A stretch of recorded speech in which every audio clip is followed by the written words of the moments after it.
अच्छा, अरे इसको हटा देता हूँ। हाँ, तो फिर हमने पिछली वीडियो में क्या करा था? पिछली वीडियो में हमने करा था कि हमें मैं भूल ही गया पिछली वीडियो में क्या करा था। शाबाश। हाँ, याद आया। पिछली वीडियोस में मैंने आपको साइन की वैल्यू, कॉस की वैल्यू दी थी और मैंने आपको टैन की वैल्यू निकालने को कही थी। तो आपने टैन की वैल्यू निकाल ली होगी। इस वीडियो में मैं आपको टैन की वैल्यू निकालूंगा। ठीक है। तो टैन बेसिकली मैंने क्या बताया था, क्या होता है? Sine theta, sine of theta divided by cos of theta. तो साइन ऑफ थीटा की वैल्यू कितनी है? 1/2। कॉस ऑफ थीटा की वैल्यू ये कौन सी है? अब थीटा की वैल्यू चलो वेरी करते हैं। थीटा की वैल्यू अगर मैं रख दूं 30 डिग्री, तो sine of 60 by cos of 60 होगा। Sine of 30 by cos of 30 होगा। तो साइन ऑफ 30 कितना है? 1/2। कॉस ऑफ 30 कितना है? √3/2। तो 2 से 2 कट गया, मेरा आंसर 1/√3 आ गया। नाइस। तो अब हम चलते हैं, थीटा की वैल्यू अगर 60 डिग्री हो जाए, थीटा की वैल्यू अगर 60 डिग्री हो जाए तो हो जाएगा √3/2 डिवाइडेड बाय 1/2। कैसे? ये मेरी साइन 60 की वैल्यू है, ऊपर कर लेता हूँ। ये मेरी cos 60 की वैल्यू है, 2 से 2 कैंसिल, √3 आ जाएगा। तो देख रहे हो, 30 डिग्री से 60 डिग्री आने में पहले 1/√3 था, अब √3 हो गया। तो है तो तो उसके बाद अगर मैं थीटा की वैल्यू 90 डिग्री कर दूं तो हो जाएगा मेरा साइन ऑफ 90 डिग्री जो कि 1 है divided by cos of 90 degree जो कि 0 है। और 1/0 सब जाते हैं इन्फिनिटी की तरफ टेंड करता है। समझ में आया? तो ये मैंने आपको कुछ वैल्यूज बताई थी कि साइन अगर आपको मिल जाए तो कॉस, आपको अगर साइन और कॉस मिल जाए तो आपको टैन कैसे निकालना है, ये मैंने आपको वैल्यूज इसके साथ बताई थी। तो मैं आपको और क्या बता सकता हूँ ट्रिग्नोमेट्री के अंदर? है तो बहुत कुछ बताने के लिए, लेकिन मैं सिर्फ बेसिक बेसिक रखना चाहता हूँ। चलो एक चीज और बताता हूँ, एक आइडेंटिटी बताता हूँ। अच्छी आइडेंटिटी है। चलिए आपको थोड़ा सा याद दिलाता हूँ। आपको याद है जब हमने ट्रायंगल बनाया था? गंदी ड्राइंग है मेरी। आपको याद है हमने ट्रायंगल बनाया था, ये 90 डिग्री का था, ये 30, ये थीटा का था। इसको मैंने कही थी ये हाइट है, इसको मैंने कहा था ये बेस है, और इसको कहा था ये हाइपोटेन्यूज है। राइट।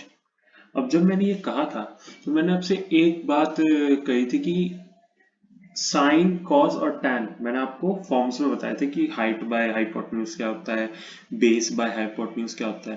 तो साइन क्या होता है हमारा? Height divided by hypotenuse. Right. Cos क्या होता है हमारा? Cos of theta of cos and sine of theta. Right. तो वो होता है हमारा बेस अपॉन हाइपोटेन्यूज। ओके।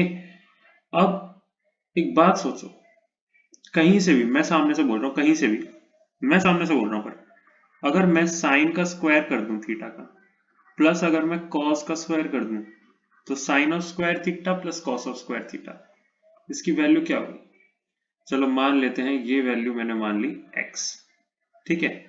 तो अभी मैं इस चीज को सॉल्व करूंगा आपके सामने, तो देखते हैं कि क्या चीज निकलती है। सबसे पहले साइन स्क्वायर थीटा, साइन की वैल्यू यहां से पुट करेंगे, एच स्क्वायर बाय हाइपोटेन्यूज का स्क्वायर। कॉस की वैल्यू यहां से पुट करेंगे, बेस स्क्वायर बाय हाइपोटेन्यूज का स्क्वायर। राइट। और इन दोनों का डिनोमिनेटर सेम है तो इनके न्यूमरेटर्स ऐड हो सकते हैं, और ये हमारा किसके इक्वल है? ऑफ कोर्स x के, x के इक्वल है। तो अब मेरी x की वैल्यू क्या आ जाएगी? x की वैल्यू आ जाएगी height square plus base square divided by hypotenuse का स्क्वायर। अब यहां मैं क्या लगाऊंगा? यहां मैं लगाऊंगा Pythagoras, Pythagoras,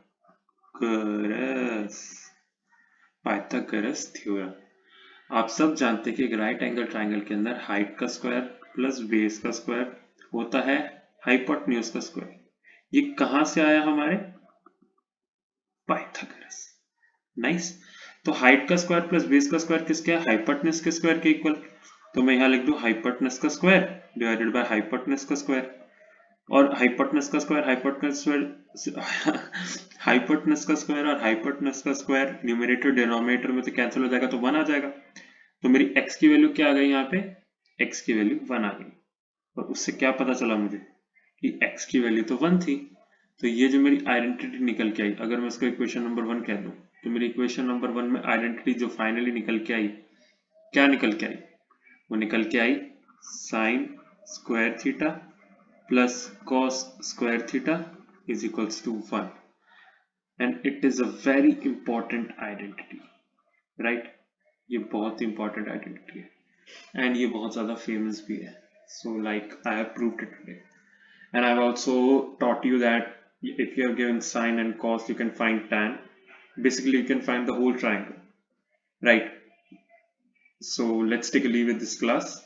Thank you for watching.